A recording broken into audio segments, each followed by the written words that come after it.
Você ouve agora na Baruch FM, Conversar é Preciso.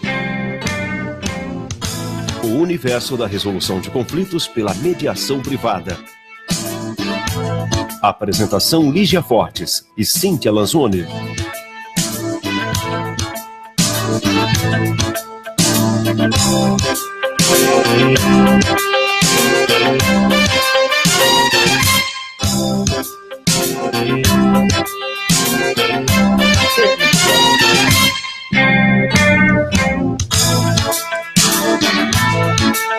Agora já? Agora já! Ai, pessoal! Bom dia a todos! A gente já começa o programa causando, né, Lígia Maria? Eu já havia entrado antes do ponto. Agora eu entrei depois achando que não era. Bom dia! Bom dia a todos que nos ouvem e àqueles, pessoal, que não nos ouvem também. Para todo mundo. Nós estamos aqui na baruchfm.com com o programa Conversar é Preciso. Eu e a Cíntia Lanzoni. Bom dia, Li. Bom dia, ouvintes. Bom dia. Neste 9 de julho, o feriado da Revolução Constitucionalista aqui em São de Paulo. São Paulo. Neste frio quente, aqui, no nosso inverno quente. E seco, aqui, né? Paulistano. Quente, poluído. Seco. Insalubre. O céu tá lindo, né? O céu, céu de brigadeiro. Os dias são maravilhosos, maravilhosos. Poluídos e sujos. Esse Conversar é Preciso, que leva para vocês todas as vantagens, que só há vantagens na mediação, nesse Instituto da mediação privada, que abrange todos os tipos de conflito, né? Qualquer tipo de conflito, dos mais pequenininhos, comezinhos, aos mais complexos, e com muito êxito. E então, eu tô com um pouquinho de dor de garganta, tá? De vez em quando eu vou dar uma resfolegada. Ai, que rica. Ai, gente, coisa é outra fina mesmo. Ai, desculpa, né?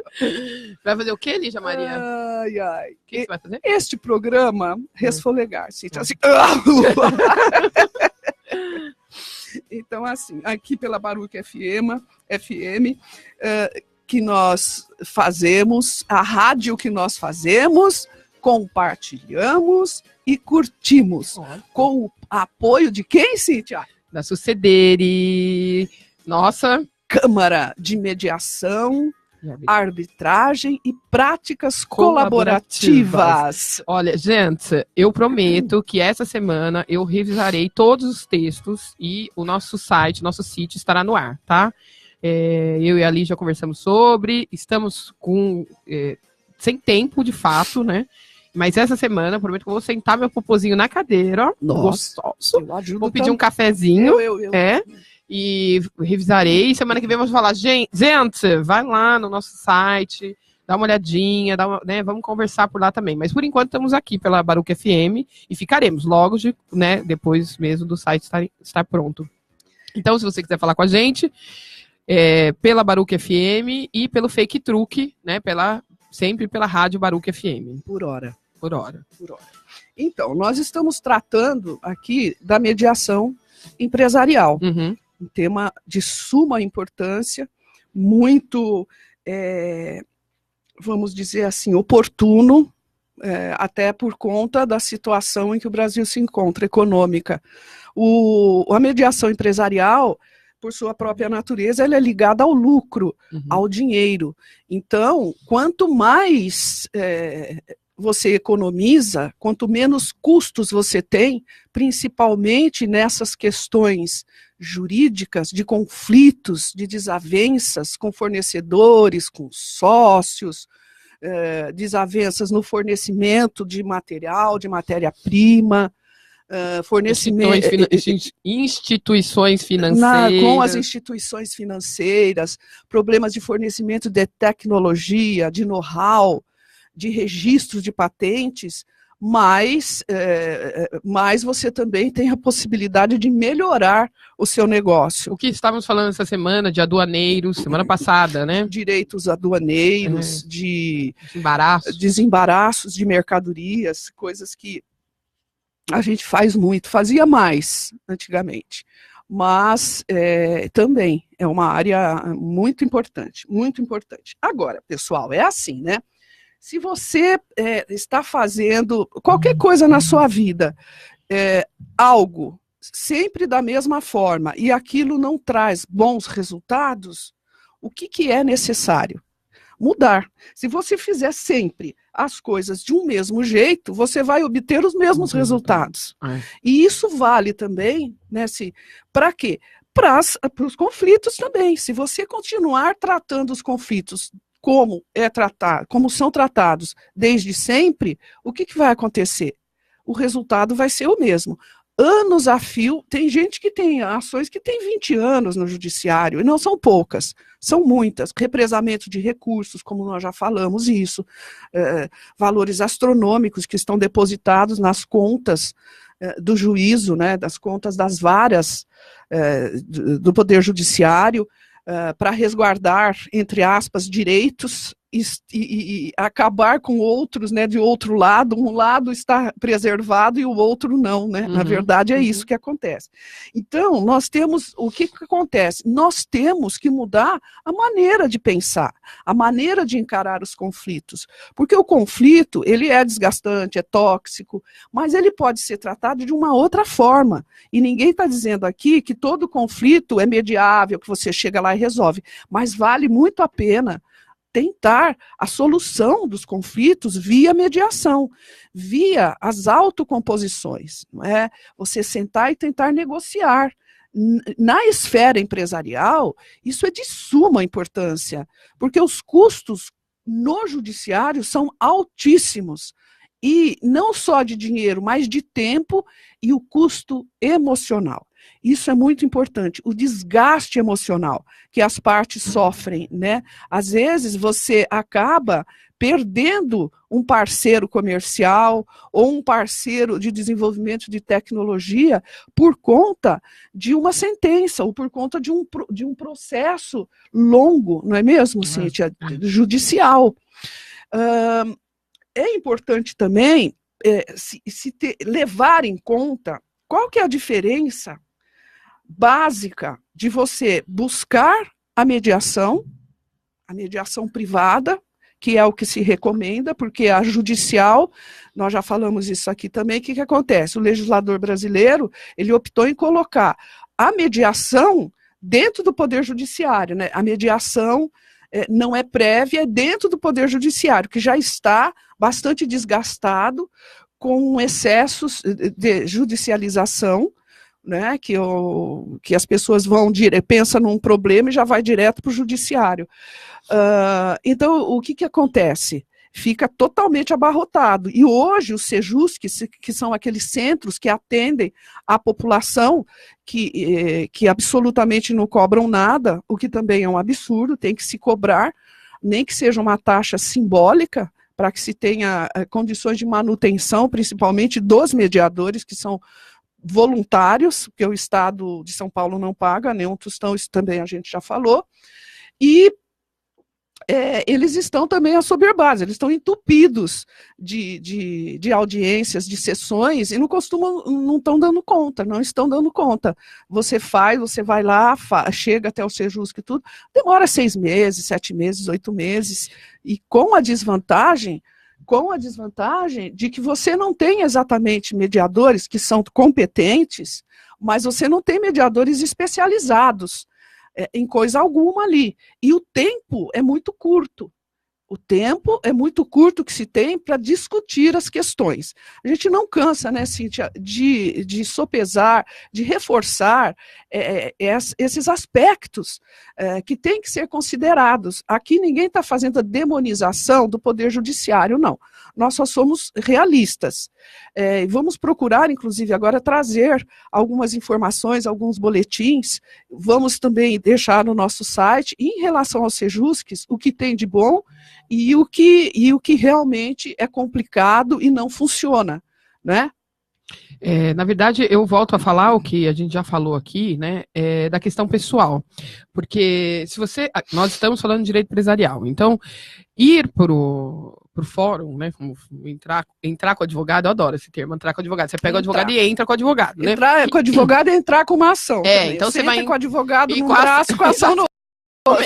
Então, entrar com o advogado no Poder Judiciário já não é uma coisa gostosa, né? Mas procurar uma Câmara de também não é uma coisa gostosa, ou um escritório de advocacia, Sim. Também não é.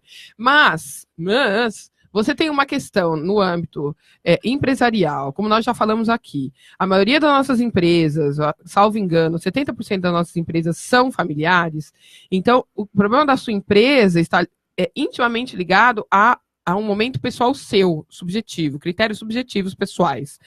Então, eu acho que eu não acho nada que eu não perdi. Eu penso que se você entra num escritório de advocacia ou numa câmara de mediação, o estresse emocional é muito menor. Além do que você já falou, Lígia, o tempo compara. E o dinheiro. Nem se compara. Né? Então, claro, existem questões que não são mediáveis, mas você tem que primeiro tentar mediar, ir.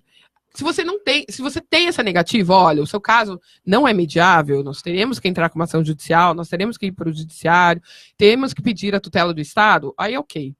Mas também eu acredito que pedir a tutela do Estado é a exceção. E cada vez mais será a exceção. Né? Porque cada vez mais o Estado está querendo pleitear fatos maiores do que relações comerciais que para ele são ínfimas. Para você, cidadão, não é. É a tua empresa, é a tua padaria, é a tua loja de roupa, né? A sua loja de fralda. Sim. Mas para o Estado, você é muito pequeno. Então, mobilizar toda aquela estrutura para resolver uma questão que, entre aspas, para ele é pequena, cada vez mais ele vai largar de mão. Né? E para onde você vai? Né, Cíntia, o aspecto também da especialização, de você ter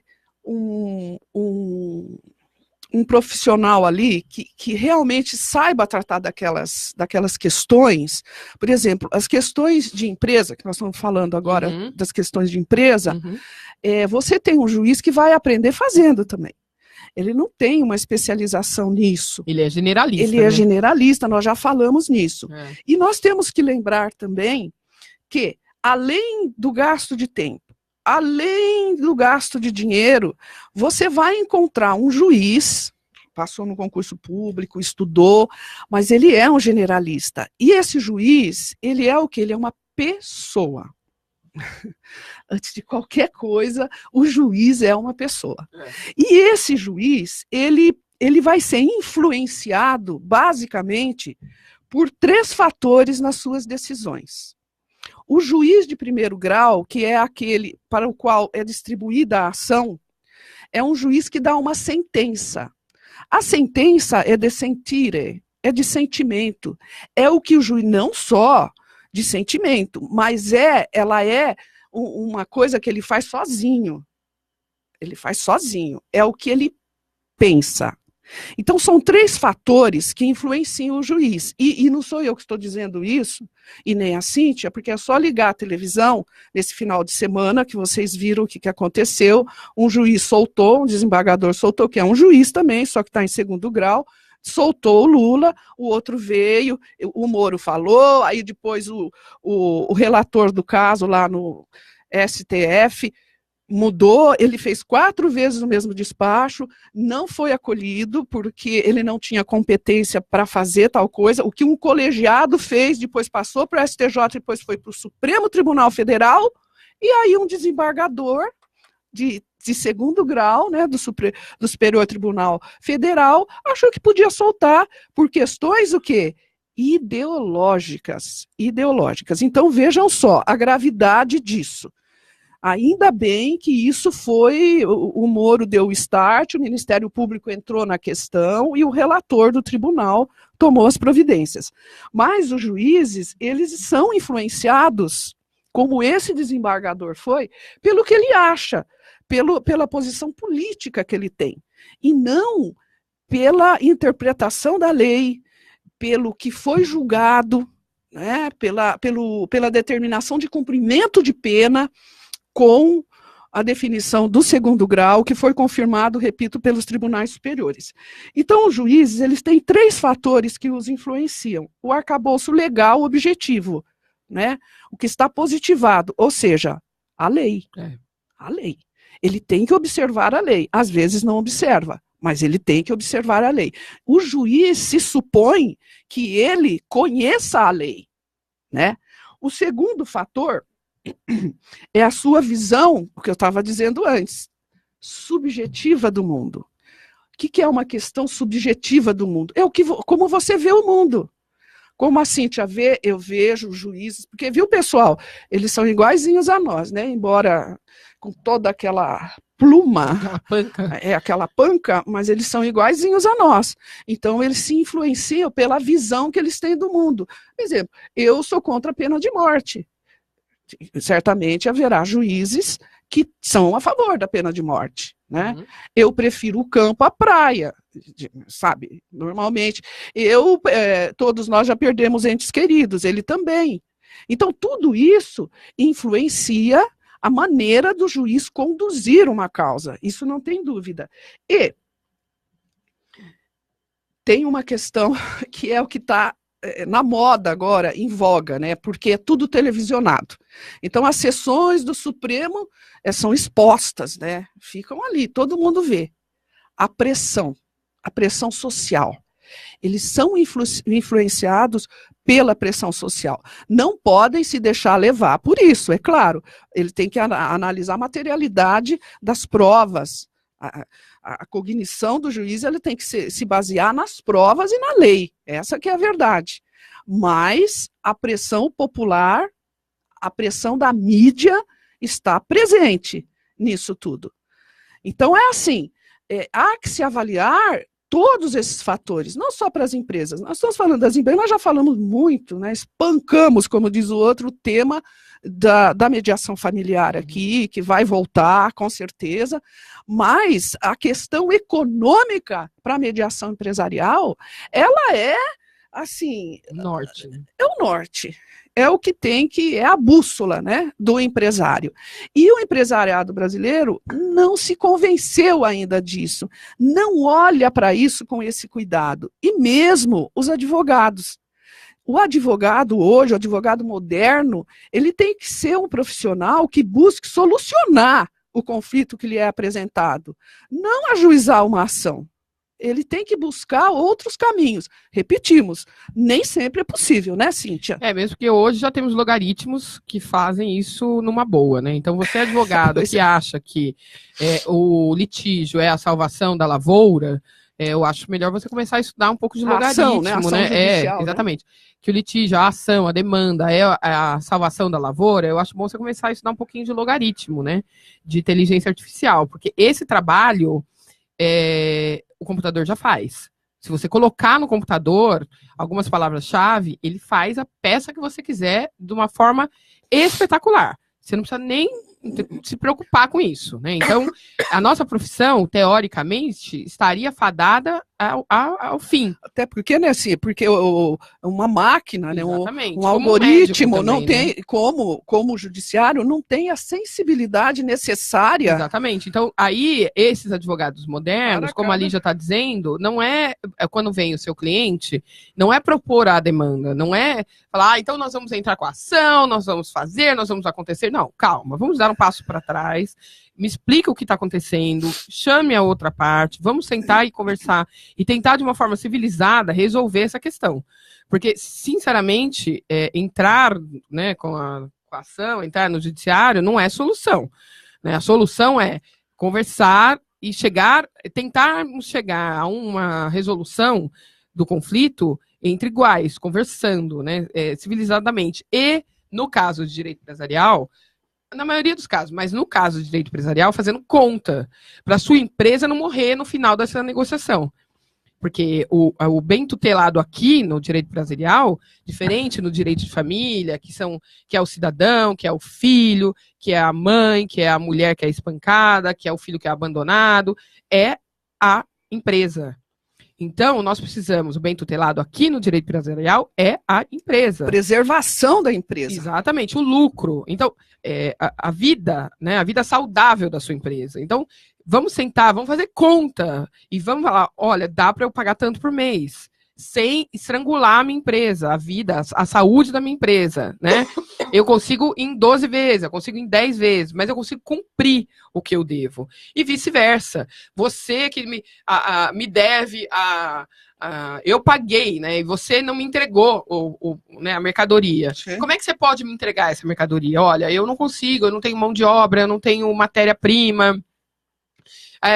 Choveu muito na região, alagou, acabaram-se as batatas, aos vencedores das batatas, mas não tem batata, e eu já paguei por esse caminhão de batatas, né? Como é que você vai me devolver o dinheiro? Mas eu não quero dinheiro, eu quero minhas batatas, né? Você vai comprar batata em outro lugar e me trazer as batatas? Você vai me dar esse caminhão mais um caminhão, né, pela demora? Como é que a gente vai resolver? Né? E eu acho, sinceramente, Lígia, o brasileiro não tem esse hábito. Não. Né? Ele tem um problema em qualquer aspecto, ele prefere dar para um terceiro resolver do que ele sentar e conversar e resolver essa questão. Um terceiro que nem imagina o perrengue que ele está passando. Exatamente. Que tem um volume de trabalho tão violento que ele não tem tempo de se humanizar. Ele vai pensar, quando eu me referi, Cíntia, arcabouço legal, jurídico, nós temos que falar também, você vê, repito, isso é muito bom, eu acho que tirou um peso das minhas costas as pessoas assistirem o Supremo Tribunal Federal, né? Porque ali dá para ter uma noção o que é advogar do estresse que é, no Brasil, o que é advogar no Brasil e a insegurança jurídica que isso significa, com a qual nós convivemos e, por consequência, todo cidadão. Eu falo nós advogados porque e os próprios mediadores, porque você também não pode mediar uma coisa ilegal. Não pode, isso tem que ser dentro da lei. Quando se fala em arcabouço jurídico, arcabouço legal, você está dizendo assim, da doutrina, da jurisprudência e da cabeça de cada um. De cada juiz, de cada julgador. Por isso que, por exemplo, a gente assiste ao Supremo Tribunal Federal e ficamos assustados, e assustados com o que aconteceu ontem. Por quê? É uma total insegurança jurídica. O que não acontece no resultado positivo de uma mediação. Ali as partes é que acordaram, as partes é que discutiram e buscaram uma solução que foi encontrada por elas e que é o melhor para elas, sem dúvida. Porque o que acontece no Brasil? Metade, vocês veem, o Supremo Tribunal Federal, eu cortei você não, pode falar. O Supremo Tribunal Federal, ele tem 2 turmas, né? A segunda turma, que as personagens mais conhecidas são o Gilmar Mendes, o Lewandowski e o Toffoli, né? Eles têm só tem um ali que entende diferente deles. Por exemplo, essa questão de iniciar o cumprimento da pena após o julgamento em segundo grau não é um descumprimento da lei, de nada disso. Tudo no Brasil é assim também, né? Você tem a lei, mas há interpretações. Tudo isso acontece no mundo todo, mas isso tem que se pacificar, porque o cidadão, ele fica totalmente perdido. O cidadão, as empresas, qualquer negócio jurídico é um risco enorme por causa dessa imprecisão, dessa instabilidade jurídica que vive o país, né? Eu concordo em números N grau e eu volto a repetir, né? A Lígia sempre traz uma questão mais técnica e eu volto a repetir, porque eu sinto no escritório as pessoas que procuram a Câmara, que existe uma culpa. Nós somos católicos cristãos judaicos, né? Então a culpa... Cultura judaica-cristã, né? Judaica-cristã. Ai, desculpa, eu pensei em inglês. Então eu coloco... Estava tentando lembrar, mas eu penso em alemão o tempo todo aqui. E a gente traz a culpa, né? A gente já nasce com a culpa, né? Então a primeira coisa que a gente faz é respirar, na segunda é sentir culpa, por estar respirando, né? Então eu sinto na Câmara que o empresário vem conversar com a gente já culpado porque tem aquele problema. Não, mas olha, a minha administração é boa, eu não quis, eu fiz com boa fé esse contrato absurdo, leonino, com essa instituição financeira. Eu tinha que entregar as batatas, mas choveu demais. Gente, tá tudo bem. Né? Então, quando a gente diz dessa questão toda do judiciário e traz a mediação extrajudicial como uma possível solução, a gente está dizendo de algo bem mais profundo no critério subjetivo. De uma forma de pensar diferente, né? De uma forma construtiva. Então, você vai ficar sentindo culpa, e aí você vai entrar com uma ação, e aí um terceiro vai resolver sua vida. Porque daí você pega a tua culpa e o seu problema e entrega para um terceiro resolver. Agora, a partir do momento que você se desassocia da sua culpa e quer resolver o problema rápido, de uma forma que a sua empresa vai continuar viva, você vai para uma mediação privada. Então, por mais que a sua empresa seja familiar, por mais que essa questão te traga ônus pessoais, ela não te pertence dessa forma como ela é cuidada. Ela está fora, ela tem um CNPJ, ela não tem um RG, ela não tem um CPF. Então, vamos começar a pensar de uma forma empresarial que vai crescer, que vai empregar, que vai pagar tributo, que vai ter lucro, que vai te trazer uma felicidade, aí sim no critério subjetivo. Porque como eu sou uma advogada que trabalha na área de direito de família, e agora estou começando a ler sobre direito empresarial, e eu sempre me atento à pessoalidade nas relações, né, à subjetividade, porque é essa pegada, minha pegada, né? Eu sou uma pegada mais dos direitos humanos, mais do direito de família.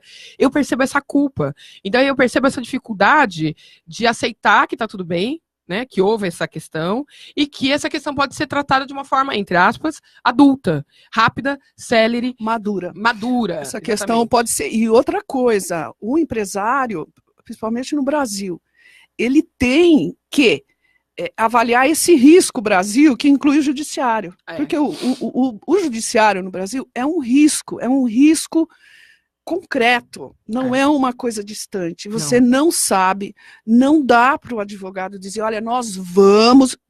Não dá, pessoal, vão ganhar ação. É assustador. É assustador, porque não dá para você garantir 100% nunca. Eu estou dizendo nunca, porque você nunca sabe o que vai acontecer. Por quê? Você está sujeito a todo tipo de intempéries jurídicas.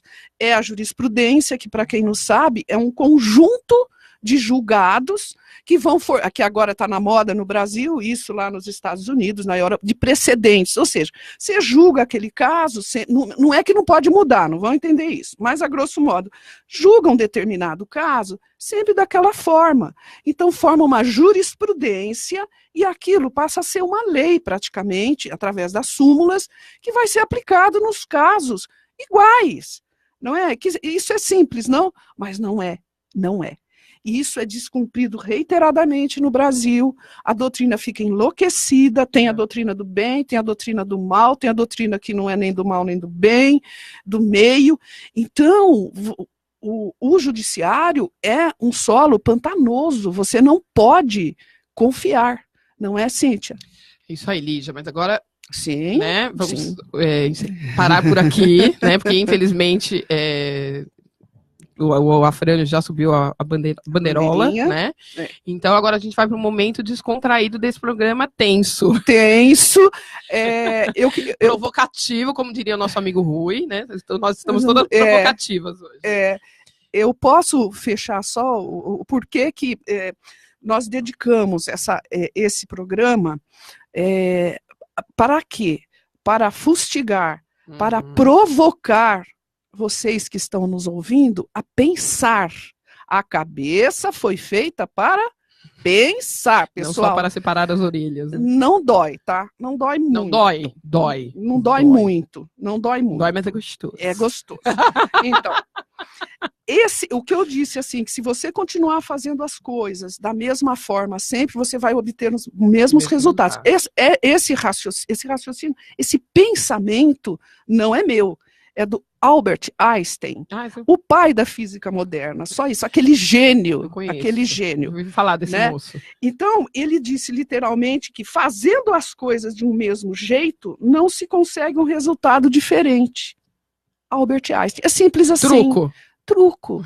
Você tem que sempre se repensar, sempre buscar outros caminhos, sair da caixinha, sair do quadrado. Tá bom? Vamos para o Conversar na Varanda! Eu acho essa música tão rica. É chique demais! Ai, é um luxo! Então, vamos lá. Nossa Conversa na Varanda, como eu já falei para vocês, foi uma pegada mais direitos humanos. Nós vamos falar dessa semana, o Estado brasileiro foi condenado pela Corte Interamericana de Direitos Humanos. O que é a Corte Interamericana de Direitos Humanos? Vou ler aqui para vocês, porque, né, a Corte Interamericana de Direitos Humanos tem sede em São José, capital da Costa Rica, e faz parte do Sistema Interamericano de Direitos Humanos. Ela é nos 3 tribunais regionais de proteção aos direitos humanos ao lado do Tribunal Europeu de Direitos Humanos e da Corte Africana de Direitos Humanos e dos Povos. A sua primeira reunião foi em 1979 em Washington, Estados Unidos. A Corte Interamericana de Direitos Humanos é composta por 7 juízes, sendo presidida atualmente pelo brasileiro, o juiz Roberto de Figueiredo Caldas, além de juízes argentinos, chilenos, colombianos, da Costa Rica, do Equador e do México, né? Porque é interamericana, tá, gente? De direitos humanos. Então, é das Américas. Trata-se de um tribunal típico que julga casos contenciosos entre os cidadãos e países, o Estado, além de supervisionar a aplicação de suas sentenças e ditar medidas cautelares. Atualmente, a Corte Interamericana de Direitos Humanos é composta de 20 países e englobam 560 milhões de cidadãos. Embora o Brasil seja o único país de língua portuguesa, a sua população de 200 milhões de habitantes constitui uma parcela significativa dos cidadãos abrangidos pela jurisdição da Corte. Essa é a Corte Interamericana. O que essa Corte condenou o Estado brasileiro? Existiu no Brasil, na época da ditadura militar, um jornalista, professor e dramaturgo brasileiro chamado Vladimir Herzog, que nasceu na Iugoslávia como Vlado Herzog, em 27 de junho de 1937. Ele nasceu na Iugoslávia e veio para o Brasil fugindo dos nazistas, né? Judeu que era. Porque ele era judeu, e aí ele veio com a família para o Brasil fugindo dos nazistas, tá? Vamos lá, junho de 1937. Vamos nos achar na época. E aqui no Brasil ele se tornou jornalista, professor e dramaturgo. E na época da ditadura militar, ele foi contra o sistema, né? Contra a ditadura militar. Ele trabalhava na TV Cultura como jornalista. E à época ele foi chamado no DOPS para... Aqui em São Paulo. Para depor. Prestar Prestar esclarecimentos, Exatamente. depor. Foi tirado de casa numa manhã. E falou, vou lá depor, né? Sim. E depois eu vou pro meu trabalho, né? Isso. Na TV Cultura. E ele não voltou mais. Sumiu. Né? Sumiu. E aí aquela foto... Essa não é a melhor palavra, mas aquela foto fatídica, né? De uma pessoa... com impressionante, né, com um pano cruel, no pescoço e dizendo que ele se suicidou. Um cinto, né? Exatamente. E os advogados, à época, entraram contra o Estado brasileiro, falando, gente, quem matou, né? A gente quer saber quem matou para punir essa pessoa, para essa pessoa ter uma pena. Só que veio a lei de anistia, e a lei da anistia anistiou ambos os lados, né? Então, acabou. Inês é morta.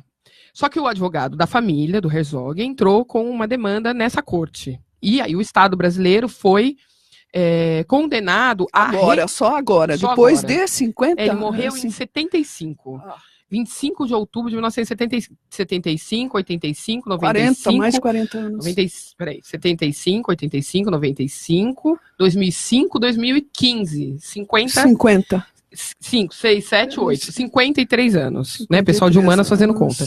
53 anos, né? Então, depois de 53 anos da morte, detalhe, ele era judeu, os judeus não aceitam o suicídio, né? Então você é enterrado num lugar no cemitério dos suicidas de uma forma desonrosa, né? Então, teve toda uma questão, além da questão da pessoa ter sido torturada, espancada e ter morrido por conta dessa violência, existe uma questão pessoal e intrínseca, e a humilhação não foi só aí. A humilhação foi, além de tudo, ele é um judeu e se matou. Então ele vai ser enterrado com todas as desonras de um suicida, né? Quer dizer, um show de horror. E aí essa corte interamericana falou, olha, Estado brasileiro, reabra o caso e veja e dê nome aos bois. Sinceramente, 53 anos depois, eu acho que a Corte Interamericana teve até, entre aspas, boa fé. Mas como eu já disse aqui antes, justiça que tarda não é justiça. Não é justiça. Não dá mais para fazer justiça. Porque esse estado, a CO, não existe mais. Né? O DOPS, que é ali no Paraíso, quem mora em São Paulo sabe muito bem onde não existe mais. Né? As pessoas, já morreram. Né? Então, quando você mata uma pessoa, a história, o delito, morre junto. Embora o crime, né, ele não preclua esse tipo de crime contra a humanidade. Exatamente. Ele não preclui, mas o tempo matou qualquer possibilidade de justiça, que fosse feita justiça. Né? Exatamente. Por que essa Câmara Interamericana, né, de Direitos Humanos? Porque esse crime foi um crime contra a humanidade. Então é outro patamar de crime. Né? Na verdade, quando você mata um cidadão, como o Herzog foi assassinado, você não está matando só o Herzog, você está matando a história do Herzog, você está matando a dignidade da família que tem o sobrenome Herzog, você está matando dentro da comunidade judaica, porque ele se suicidou, e você está matando direitos de todos os cidadãos, né? Todos nós morremos um pouco. Exatamente. Então, falamos disso agora, porque o Estado brasileiro foi condenado na semana passada, e aí eu, seguindo essa ideia, né, de pessoas que foram caçadas, de pessoas que foram... da omissão do Estado, né? Nós vamos continuar no povo judaico, né? Então eu vou trazer aqui uma trilogia de livros para vocês, de um judeu também que foi caçado pelos nazistas, literalmente, que é o Primo Levi. Foi o químico, escritor italiano, escreveu memórias, contos, poemas e novelas. Pessoal, porque os judeus, eles estão espalhados pelo mundo todo. Então tem judeu italiano, judeu brasileiro, judeu francês, tá? Por isso que ele é italiano, mas era um judeu italiano. É mais conhecido por seu trabalho sobre o Holocausto, em particular por ter sido prisioneiro de Auschwitz. E aí, dessa prisão que ele conseguiu, dos 650 italianos judeus que foram presos com ele, 20 voltaram vivos. E imaginem. Foi um deles, né? Então existe uma trilogia, eu não consegui ler a trilogia toda, eu consegui ler só o primeiro, que é Os Afogados e os Sobreviventes, os Delitos, os Castigos e as Penas. O segundo livro é Isto, um Homem, e o terceiro, A Trégua. Eu não consegui ler esses dois últimos, porque esse primeiro... Haja coração, né? Haja coração, foi, né? Porque eu li porque pega no direito, né? Os Delitos, os Castigos e as Penas. Então, esses 3 livros do Primo Levi, ele se chamava Primo Levi, né? O italiano judeu que foi para Auschwitz, conseguiu sobreviver, voltou para Turim, na Itália, e brilhantemente sentou-se na sua máquina de escrever. Para você, jovem, que não sabe o que é uma máquina de escrever, joga no Google, tá? Porque eu não sou obrigada a ficar irritada. Sentou-se à mesa com a sua máquina de escrever e resolveu trazer à humanidade esse horror que foi o Holocausto, né? Que tem gente, inclusive um candidato à presidência brasileiro, que diz que não existiu, sim. Né? Uhum. Que o Holocausto é uma invenção do povo judeu para, sei lá, dominar a Lua, né? Ele é que não devia existir, né? Mas infelizmente nasceu. Vamos em frente, né? Então leiam sobre o Herzog, um jornalista, um cidadão brasileiro, porque ele se tornou brasileiro, brilhante, e sobre Primo Levi, que é um escritor, tanto Herzog como Primo Levi, judeus, com livros brilhantes, novelas brilhantes, contos brilhantes. E uma vez que o direito deles foi infringido, né, não foi atendido, o seu também será, o meu será, o da Lígia será, o do Afrânio será.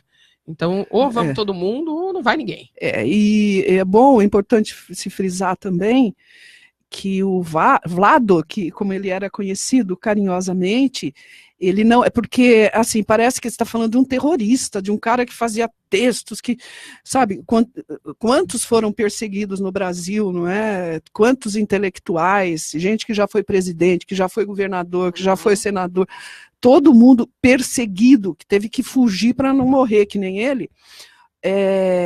ele era um jornalista. Uhum. Na sua essência, ele era um jornalista, um escritor, né? Um comunicólogo, e que se colocava, e se tornou um inimigo do Estado, que nem ele mesmo sabia que era, porque ele subestimou o poder de fogo do Estado, o poder, né? Destrutivo, sim. Ele subestimou.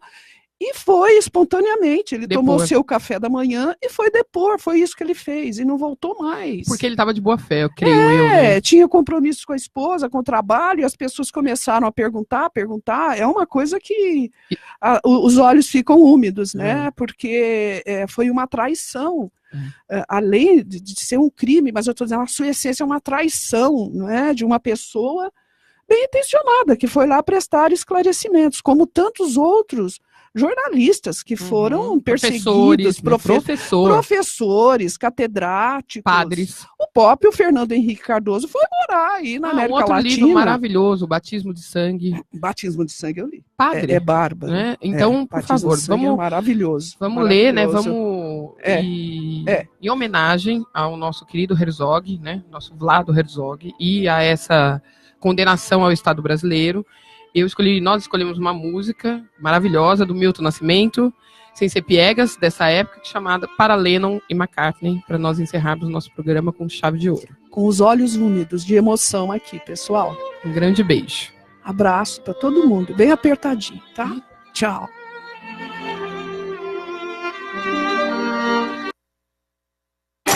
Porque vocês não sabem do lixo ocidental. Não precisam mais temer, não precisam da solidão. Todo dia é dia de viver. Porque